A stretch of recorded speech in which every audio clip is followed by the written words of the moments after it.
Good afternoon, everybody. Welcome to Proverbs with Paul in the afternoon, this Friday afternoon.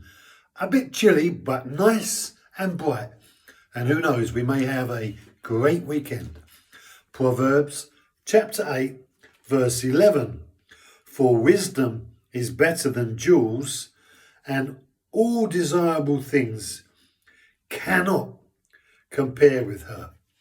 Wisdom. So Solomon is now back to wisdom, the instruction that is the wisest thing to apply. He says, the wisdom that I'm going to give to you is more precious than jewels. And jewels isn't a person. Jewels is anything that we might consider precious. And many people invest their lives in jewels, in precious things. They get distracted by, as it were, the material things of the world.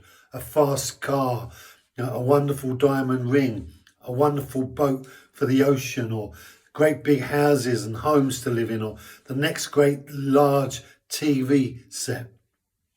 Solomon says, wisdom is more precious than jewels. Jewels meaning anything that you consider to be precious.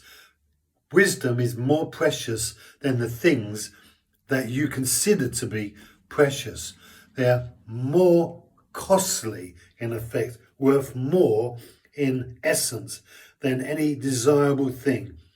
Any desirable thing cannot compare to wisdom. Do you believe that? Would you rather have a pot of gold or a pot of wisdom? Would you rather have a large house and wonderful cars and all sorts of stuff, but be stupid, be without understanding?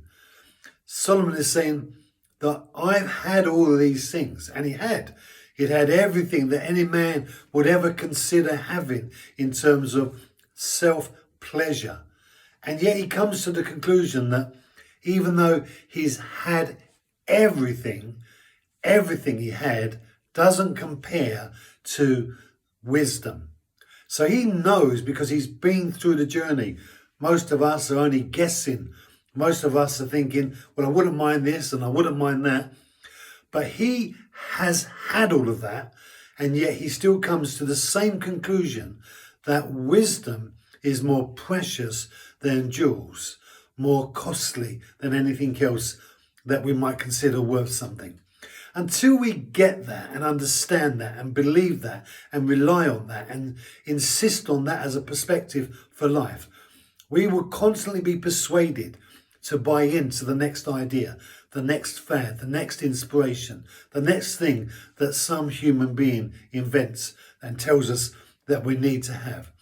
But when we learn to no longer want that stuff because we don't see it as valuable in the same way that we once did, it's then that we release ourselves from the control of those things that are seeking to entice us. And the devil uses the enticements of things, stuff, jewels, precious things, to lure us away from our focus on God. In fact, he would rather us worship stuff than he would rather us worship the one who enabled the stuff to be there to be made. It's a strange thing. Why do we so easily get caught up in seeking the stuff? It's not that the stuff is a problem. God is more than happy to bless us with all kinds of stuff. But wisdom is more precious than the stuff. Thank you for joining me. Be blessed. Have a great afternoon, and I'll see you on Monday.